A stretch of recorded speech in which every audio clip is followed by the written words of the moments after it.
So this is the MyGet Lock SE. You can use fingerprint to unlock the door.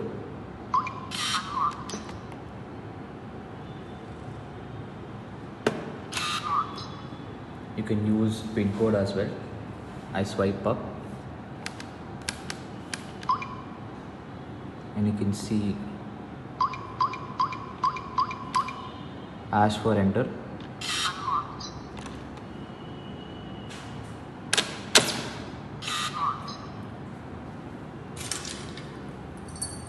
You can use RFID card.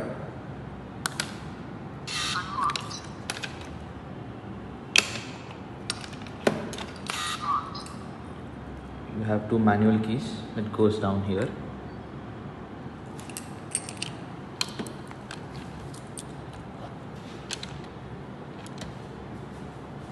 The latch and the deadbolt.